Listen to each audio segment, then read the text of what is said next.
नमस्कार दोस्तों, आप सभी का फिर एक बार स्वागत है हमारे यूट्यूब चैनल में। मेरा नाम है नितिन कुमार। दोस्तों, हमने चैप्टर 1 चैप्टर 2 कवर किया है।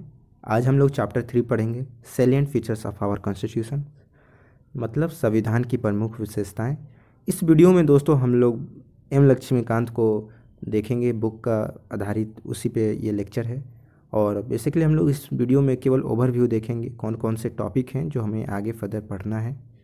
दोस्तों, मैं एक आप सबसे माफ़ी मांगना चाहता हूँ कि आजकल मैं वीडियो बहुत लेट अपलोड कर रहा हूँ, क्योंकि देखिए मेरे कुछ अपने विशेष कार्य हैं जिसकी वजह से मुझे लेट हो जाता है। और मैं क्या करूँ यार, बहुत बिजी रहता हूँ, इसके कारण मैं वीडियो नहीं बना पाता हूँ। मैं बहुत कोशिश करूँगा कि मैं 2 महीने के अंदर ये जो पॉलिटी का लेक्चर है मैं कंप्लीट कर लूँ। ठीक है, आप लोग प्लीज़ इस वीडियो को इन तक देखिएगा। इस चैप्टर में हम लोग पढ़ेंगे कुछ क्या क्या प्रावधान हैं और कौन कौन से आर्टिकल जो अमेंडमेंट किए गए हैं। हम लोग एक ये भी बात करेंगे करेंट अफेयर से रिलेटेड, ताकि आपको एक 360 व्यू मिल जाए, आपको अच्छे से सब कुछ समझ में आए। तो फिर चलिए शुरुआत करते हैं। शुरू करने से पहले दोस्तों, मैं हमेशा बोलता हूँ कि अगर आप हमारे चैनल पर नए हैं तो प्लीज़ हमारे चैनल को सब्सक्राइब करें, नोटिफिकेशन की बेल आइकन दबाएं। और दोस्तों, अगर आपको नोट्स चाहिए तो हमारे टेलीग्राम चैनल, जो कि डिस्क्रिप्शन में मैंने लिंक दिया है, वो ज्वाइन करें। तो हम लोग बात करें फीचर्स के बारे में पढ़े तो हमारा दोस्तों एक बात बता दें कि जो हमारा संविधान है ये लेंथीस्ट क्यों है, मतलब सबसे लंबा क्यों है। देखिए, इसके कारण है। एक पहला बात तो जोग्राफिकल फैक्टर है, हिस्टोरिकल फैक्टर है।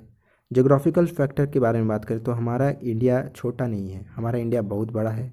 और यहाँ पे डिफरेंट डिफरेंट डाइवर्सिटी है। बात करें तो अलग अलग स्टेट में अलग अलग भाषाएं बोली जाती हैं, इस वजह से हमारा कॉन्स्टिट्यूशन काफ़ी लंबा है। ये भी एक मेजर फैक्टर है। दूसरा हिस्टोरिकल फैक्टर बात करें तो जो government of India act of 1935 act जो है, वो हमने इसमें डायरेक्ट लिया गया है, मतलब वो एक्ट कार्बन कॉपी है, हमारे कॉन्स्टिट्यूशन में लिया गया है उसका। इस वजह से काफ़ी लंबा है। और भी बहुत सारे अमेंडमेंट किए गए हैं, इस वजह से ये लंबा है। ठीक है, हमारे कॉन्स्टिट्यूशन दोस्तों एक बात बताएं कि बहुत सभी कंट्री से, मतलब अमेरिका से, ब्रिटेन से लिया गया है। तो इस वजह से काफ़ी, मतलब डिफरेंट डिफरेंट कंट्री से, टोटल 10 कंट्री, 11 कंट्री से हमारा संविधान लिया गया है। इस वजह से ये भी लंबा है।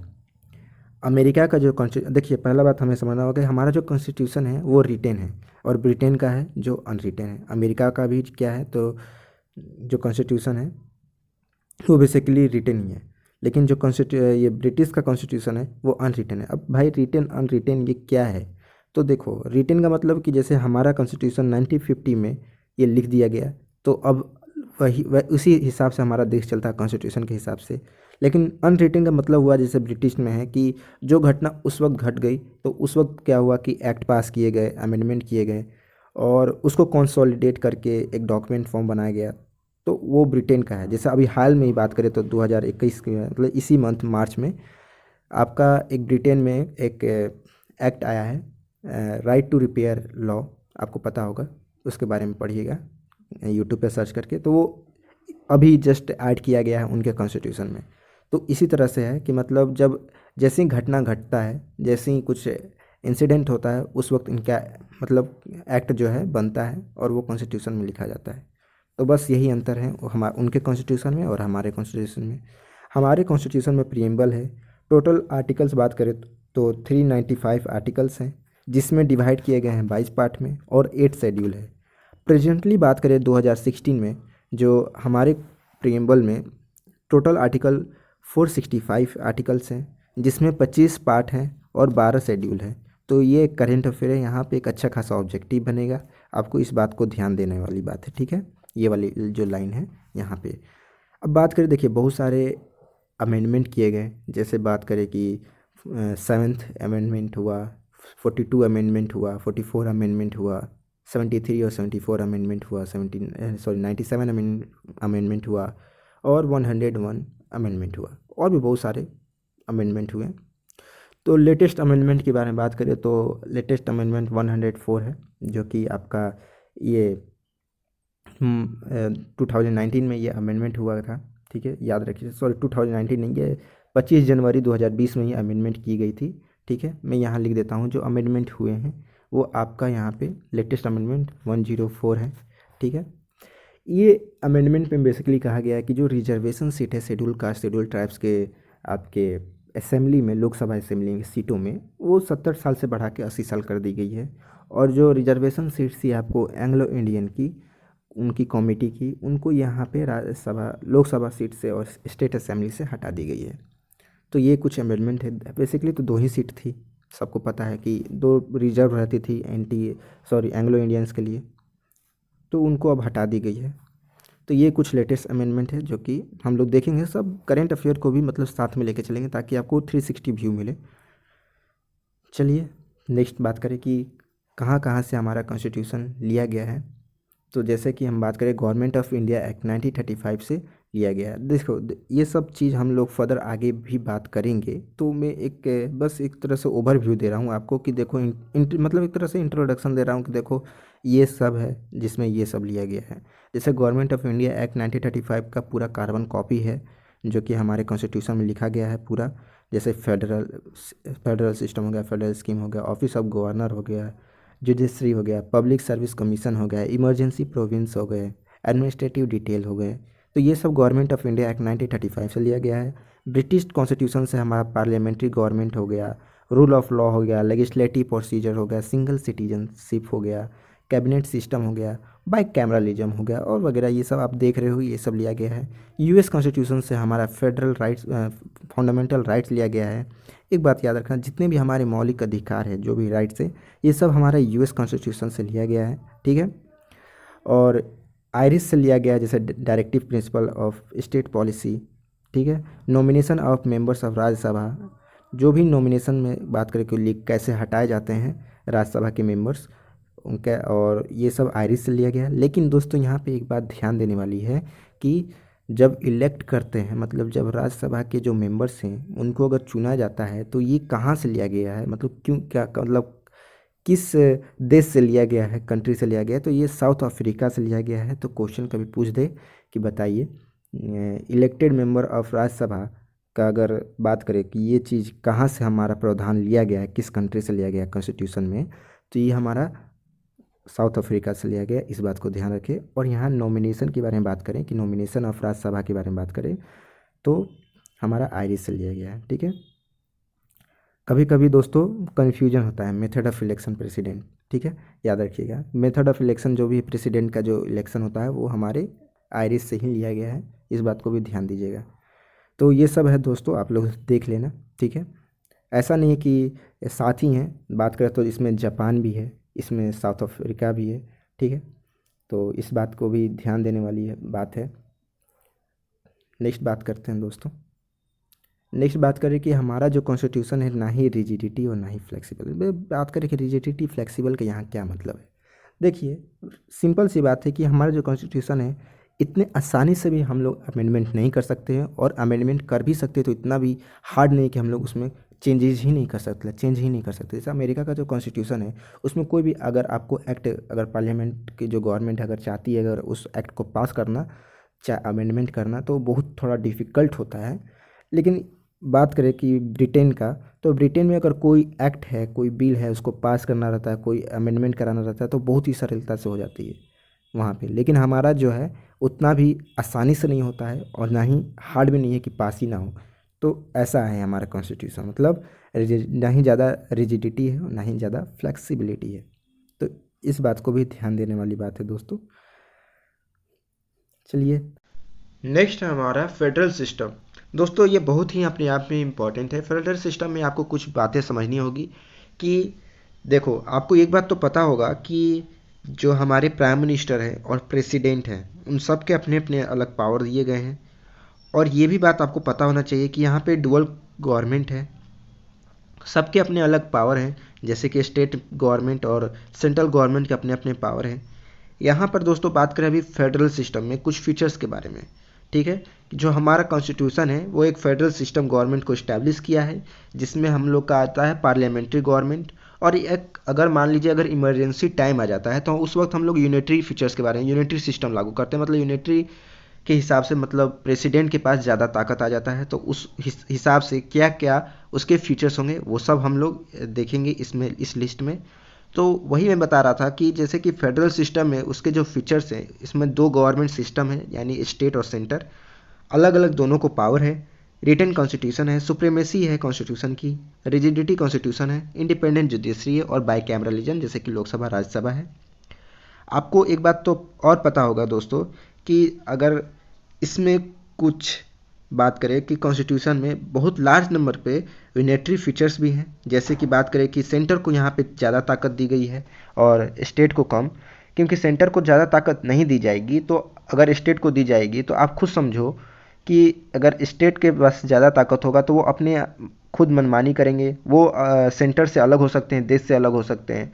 तो इस वजह से हमें सेंटर पे ज़्यादा मतलब ताकत दी गई और स्टेट को कम दी गई।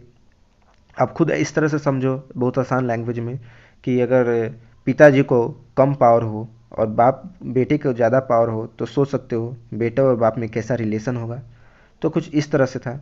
सिंगल सिटीजनशिप का हमारे देश के अंदर संविधान में लिखा हुआ है कि ये सिस्टम है, हम लोग डुअल सिटीजनशिप नहीं रख सकते। फ्लेक्सिबिलिटी है, ठीक है।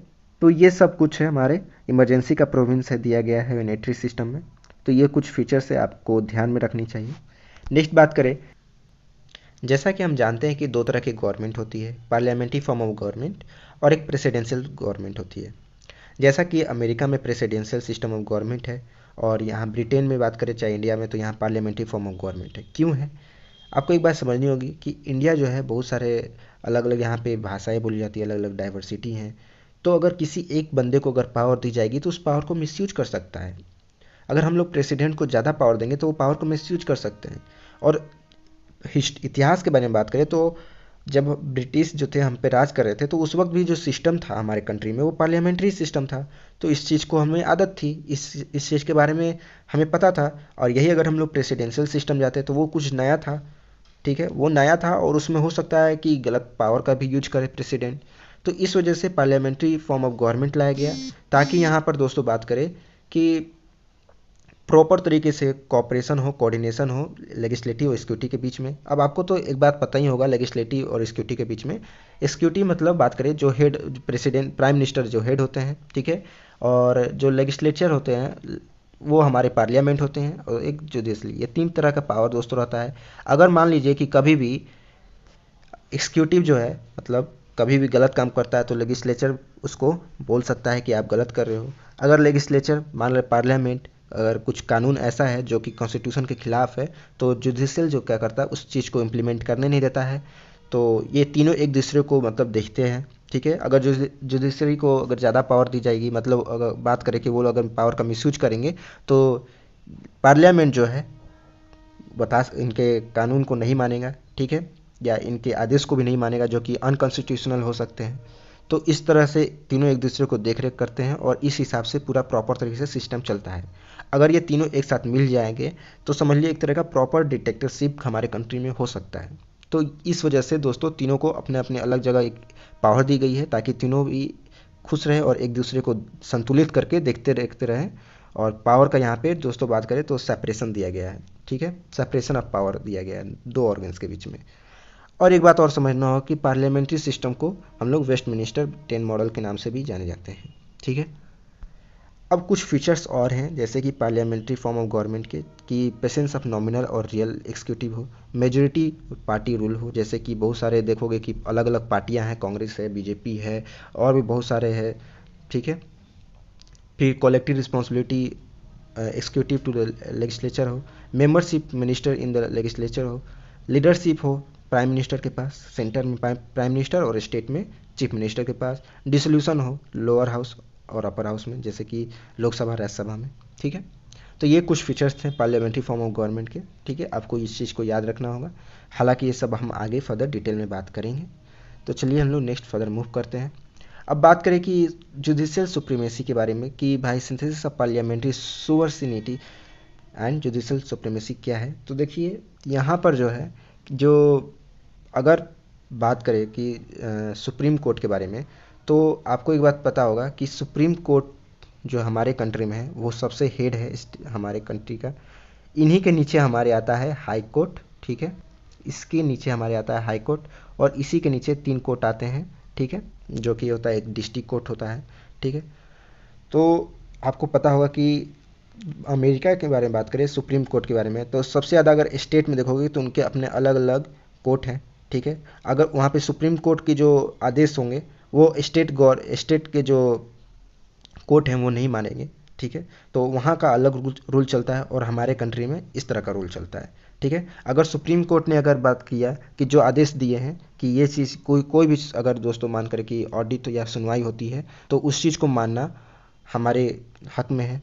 बात करें तो हमें उनका आदेश फॉलो करना पड़ेगा, चाहे वो हाई कोर्ट हो या डिस्ट्रिक्ट कोर्ट हो, ठीक है। तो इस तरह से सिस्टम हमारा बना हुआ है। इसमें बहुत सारे बात करें तो इंडिपेंडेंस भी मिली है जुडिशरी को। इसको कोई भी या तो सेंटर स्टेट या फिर कोई भी अदर पावर इनको कंट्रोल नहीं कर सकती हमारे जुडिशल सिस्टम को, सुप्रीम कोर्ट को कंट्रोल नहीं। तो यहाँ पे एक सुप्रीम कोर्ट को एक अलग ही पावर मिली हुई है, ठीक है। अब हैरिची वही जो मैंने बोला, ठीक है, कि अलग अलग सॉवरेन कोर्ट को पावर दी गई है, डिस्ट्रिक्ट कोर्ट को अलग है, उसके नीचे एक लोअर कोर्ट हो गया, ठीक है। लेकिन यूएसए में ऐसा नहीं होता है, ठीक है। वही सब मैंने जो अभी आपको थोड़ा देर पहले समझाया था, ये सब चीज़ वही है। बात करें फंडामेंटल राइट्स के बारे में तो ये हमारे भाग 3 के कॉन्स्टिट्यूशन में आता है, ठीक है। और इसमें कुछ राइट्स हैं, जैसे कि फंडामेंटल राइट्स में बात करें तो राइट्स टू इक्वलिटी है जो कि आर्टिकल 14-18 में दी हुई है। राइट टू फ्रीडम है जो कि आर्टिकल 19-22 में दी हुई है। राइट अगेंस्ट एक्सप्लोटेशन है जो कि आर्टिकल 23-24 में है। Right to freedom of religions है जो कि आर्टिकल 25-28 में है। कल्चरल एंड एजुकेशनल राइट्स हैं जो कि आर्टिकल 29 और 30 में है। राइट्स टू कॉन्स्टिट्यूशनल रेमेडीज हैं जो कि आर्टिकल 32 में है। तो आपको ये सब आगे हम लोग फर्दर पढ़ेंगे, तो अभी इसको टेंशन लेने की ज़रूरत नहीं है। बहुत सारे आर्टिकल्स हम लोग अभी पढ़ेंगे। तो ये सब बस एक ओवरव्यू है, मतलब मैं बस इंट्रोडक्शन दे रहा हूँ कि ये सब इसमें है।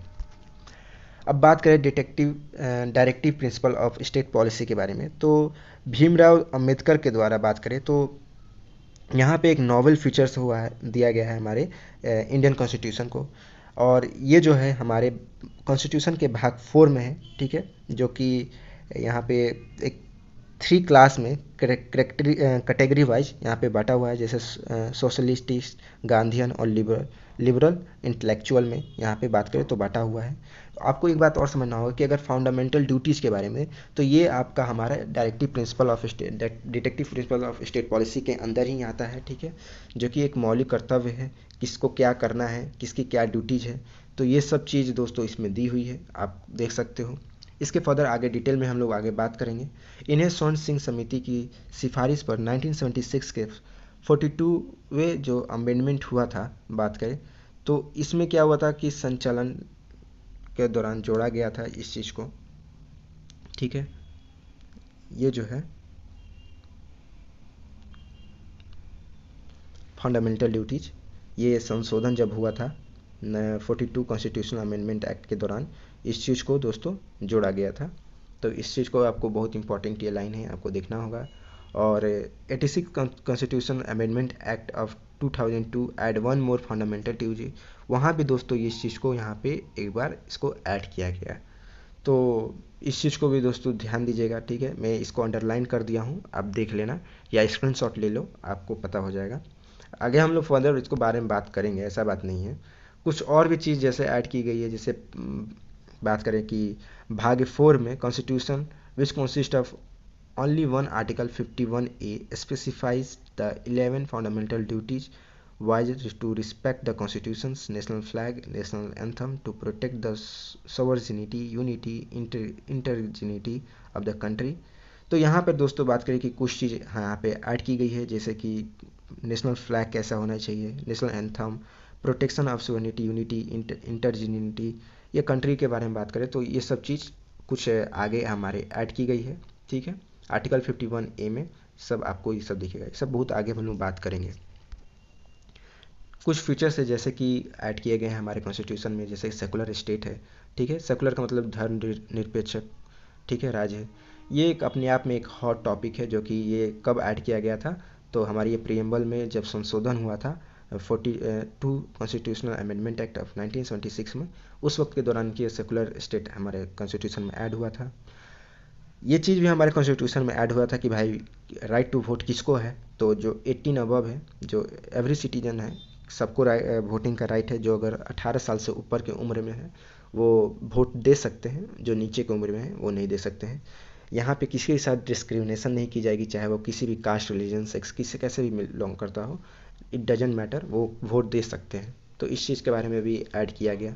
ठीक है, सिंगल सिटीजनशिप के बारे में भी यहाँ पे बात करें तो इसको ऐड किया गया है कि यहाँ पे एक सिंगल सिटीजनशिप का हमें दर्जा मिला है। हम लोग डुअल सिटीजनशिप नहीं रख सकते हैं। हम लोग ब्रिटेन का भी और चाहेंगे अमेरिका में सिटीजनशिप रख के अपने कंट्री में रहें, तो ऐसा कुछ नहीं है। हमारे कंट्री में ऐसा कुछ नहीं है। इंडिपेंडेंट बॉडीज है दोस्तों। ठीक है, जैसे कि भारतीय संविधान न केवल सरकार के विधायिक, कार्यकारी और न्यायिक अंगों के लिए प्रदान करता है, बल्कि कुछ स्वतंत्र निकायों की भी स्थापना है। उन्हें भारत सरकार की लोकतांत्रिक प्रणाली के गोलियों के रूप में संविधान द्वारा परिकलित किया गया है दोस्तों। तो ये कुछ फीचर्स है जो कि हमारे कॉन्स्टिट्यूशन में ऐड किए गए हैं। इमरजेंसी के प्रावधान भी हमारे कॉन्स्टिट्यूशन में दोस्तों ऐड किए गए हैं। अब बात करें इमरजेंसी कब कब लग सकता है हमारे कंट्री में, मतलब आपातकालीन प्रावधान जो है कब कब हम लोग, हमारी गवर्नमेंट जो है लागू कर सकती है। अगर युद्ध के दौरान या बाहरी आक्रमण होता है तो इमरजेंसी लगता है, जो कि हमारे आर्टिकल 352 के अंडर आता है। ये उसमें ये ऐड किया गया है। स्टेट इमरजेंसी बात करें तो वहाँ पे क्या होता है कि प्रेसिडेंट के पास हमारे रूल, ये सारी पावर जो है प्रेसिडेंट के पास चली जाती है, और ये आर्टिकल 356 में ये ऐड की गई है दोस्तों। जैसे कि बात करें कि स्टेट में कि अगर राज्य सरकारें ठीक से काम नहीं कर रही है, वो कभी कुछ मोनार्ची ला दी है, स्टेट में कुछ डिक्टेटरशिप आ गया है, तो उस वक्त इमरजेंसी, स्टेट इमरजेंसी लग सकता है। फाइनेंशियल इमरजेंसी लग सकता है on the ground of the threat पे, तो ये आर्टिकल 360 पे ये दोस्तों लिखा हुआ है। तो इस चीज़ को बारे में बात करें तो ये सब चीज़ इमरजेंसी कब कब लग सकता है मैंने आपको बता दिया।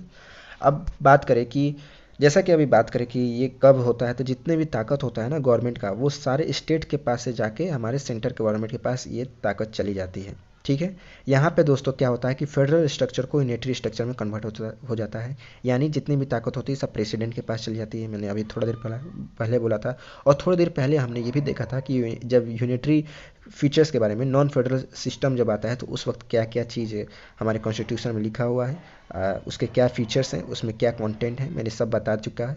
आप लोग स्क्रीनशॉट लिए होंगे, आपको पता होगा। ठीक है, अब बात करें कि 3 टायर गवर्नमेंट के बारे में, तो ये भी इस चीज़ का भी प्रावधान हमारे कॉन्स्टिट्यूशन में लिखा हुआ है कि 3 टाइप के गवर्नमेंट होगा। ठीक है, एक प्राइम मिनिस्टर, एक प्रेसिडेंट, और मतलब नीचे स्तर पे बात करें तो ये हो गया आपका म्युनिसिपल पार्टी, या फिर ये क्या कहते हैं उसको, पंचायती राज। ठीक है, ये सब चीज़ कब ऐड हुआ, तो ये 73 और 74 कॉन्स्टिट्यूशनल अमेंडमेंट एक्ट 1992 के दौरान इस चीज़ को ऐड किया गया। ठीक है, ताकि गांव स्तर पे, देखिए गांधी जी चाहते थे कि जो सबसे ज़्यादा ताकत हो वो गांव को मिले। ठीक है, लेकिन ये उस वक्त नहीं मिल रहा था, तो इस वजह से क्या हुआ कि जो भीमराव अंबेडकर, देखो गांधी जी रहते तो हमारा हो सकता है आज का कॉन्स्टिट्यूशन कुछ डिफरेंट होता। ठीक है, तो पहले नहीं था, गाँव को अधिकार नहीं मिलता था, गाँव को ज़्यादा पावर नहीं दी गई थी, लेकिन अब क्या हुआ कि 1992 के बाद से अब गाँव के पास भी राज्य पंचायत, मतलब पंचायती राज का सिस्टम बना, और गाँव को भी यहाँ पे पावर मिला कुछ। तो इस चीज़ के बारे में बात करें तो इस चीज़ का प्रावधान और ये सब चीज़ हमारे कॉन्स्टिट्यूशन अमेंडमेंट की गई थी, तो उसमें सब अब लिखा हुआ है। ठीक है, तो ये कुछ इंपॉर्टेंट पॉइंट्स हैं, आपको याद रखना है। ठीक है, सबसे इंपॉर्टेंट पॉइंट्स ये है। ठीक है, पंचायती राज वाला, जो कि वन वर्ड में आपको पूछ सकता है। नेक्स्ट बात करें कोऑपरेटिव सोसाइटी। कोऑपरेटिव सोसाइटी के बारे में बात करें दोस्तों, तो जब अमेंडमेंट हुआ था 97 का अमेंडमेंट हुआ था 2021 में, सॉरी 2011 में, तो उस वक्त दोस्तों कहा गया कि कोऑपरेटिव सोसाइटी को भी यहाँ पे पावर मिलनी चाहिए, यहाँ पे एक फंडामेंटल राइट्स मिलनी चाहिए अकॉर्डिंग टू द आर्टिकल 19। जैसे कि कोऑपरेटिव सोसाइटी का एग्जांपल लिए अमूल, तो अमूल को यहाँ पे दोस्तों एक पावर दी गई है ताकि वो क्या करे कि जो दूध है वो अपना गांव-गांव तक पहुंचा सके, और भारत सरकार को इसका पावर। कोऑपरेटिव सोसाइटी कहने का मतलब कि यहाँ पे एक समूह बने, मतलब एक ग्रुप बने कोऑपरेटिव सोसाइटी में, कि अगर जैसे अमूल है तो अमूल कोई एक व्यक्ति इसका ओनर नहीं है, यहाँ पे 2 4 5 लोग ग्रुप बना के यहाँ पे कोऑपरेटिव सोसाइटी बनाए, और वो चीज़ बात करें तो गांव-गांव शहरों में ये लोग दूध बेचते हैं। ठीक है, तो सरकार का भी यहाँ पे बहुत बड़ा इसमें शेयर है। तो इस तरह का प्रावधान भी हमारे कॉन्स्टिट्यूशन में इन चीज़ को दिया गया है कि कोई भी इंसान हो, कोई भी ग्रुप हो या कोई भी कंपनी हो, वो अपना एक कोऑपरेटिव सोसाइटी बना के हमारे भारत को मदद कर सकता है, गरीबों की तक मदद कर सकता है।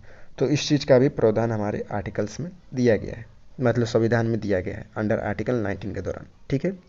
और ये 97 कॉन्स्टिट्यूशन अमेंडमेंट हुआ था। तो ये सब कुछ चीज़ें जो हैं हमारे कॉन्स्टिट्यूशन में दी गई है। सब फर्दर हम लोग आगे बात करेंगे, इसमें कोई घबराने की ज़रूरत नहीं है, ठीक है। मैं बस एक ओवरव्यू दे रहा हूँ आपको। अब बात करें कि क्रिटिसिज्म के बारे में, तो जैसा कि बारे में बात किया कि हमें पता है कि हमारा जो कॉन्स्टिट्यूशन है वो बोरो किया हुआ है, दूसरे कंट्री से लिया हुआ है।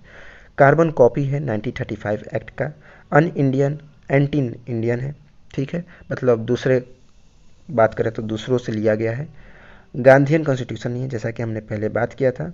इसमें बहुत सारे वकील हैं जो कि देखिए, कॉन्स्टिट्यूशन बड़ा होने का ये भी कारण है कि इसमें बहुत सारे इतने सारे एक्ट क्यों हैं, क्योंकि इसमें जब बना हुआ था तो इसमें सब एडवोकेट थे। भीमराव अम्बेडकर क्या थे? एडवोकेट ही थे। तो उन्होंने इतने सारे प्रावधान लिखे हैं, इतने सारे लेंथीस्ट बना दिए, जो कि बहुत अच्छा है भी है, लेकिन आम आदमी को बारे में बात करें तो ऐसा पढ़ना बहुत मुश्किल है। तो ये केवल एक वकील ही जो है, या फिर जो बात करें कोई भी पढ़ सकता है, ऐसा बात नहीं है। हम भी, आप भी पढ़ सकते हैं। कॉन्स्टिट्यूशन पढ़ना, सबको जानना हमारा अधिकार है, लेकिन थोड़ा टफेस्ट है, ज़्यादा हार्ड भी नहीं है। मतलब बोले ना कि थोड़ा ज़्यादा हार्ड नहीं है और ज़्यादा ये है, क्या करते हैं कि आसान भी नहीं है। तो मिड मॉडरेट है, हार्ड नहीं कर सकते, टफेस्ट नहीं कर सकते, मॉडरेट कर सकते हैं, हमारा कॉन्स्टिट्यूशन है। तो कुछ इस तरह का है। तो ये सब कुछ क्रिटिसिज्म है जो कि मैं आपको बताया। आई होप आप इस वीडियो को एंजॉय किए होंगे। आपको पसंद आया होगा तो प्लीज़ लाइक कीजिए, शेयर कीजिए और कमेंट करना ना भूलें दोस्तों। अगर आपको पिछले वीडियो आपको नहीं देखने को मिला तो प्लेलिस्ट में ज़रूर जाएं, वहाँ आपको मिलेगा, ठीक है। और मैं चैप्टर 4 में ले आऊँगा अब नेक्स्ट वीडियो में। अगर आप अभी तक चैनल सब्सक्राइब नहीं किए तो प्लीज़ सब्सक्राइब कीजिए। और नोट्स के लिए हमारा डिस्क्रिप्शन में लिंक दिया हुआ है टेलीग्राम चैनल का, वहाँ से आप क्लिक करके ज्वाइन कर सकते हो और वहाँ से आप नोट्स डाउनलोड कर सकते हो। आज के लिए बस इतना ही दोस्तों, धन्यवाद, thank you, have a good day.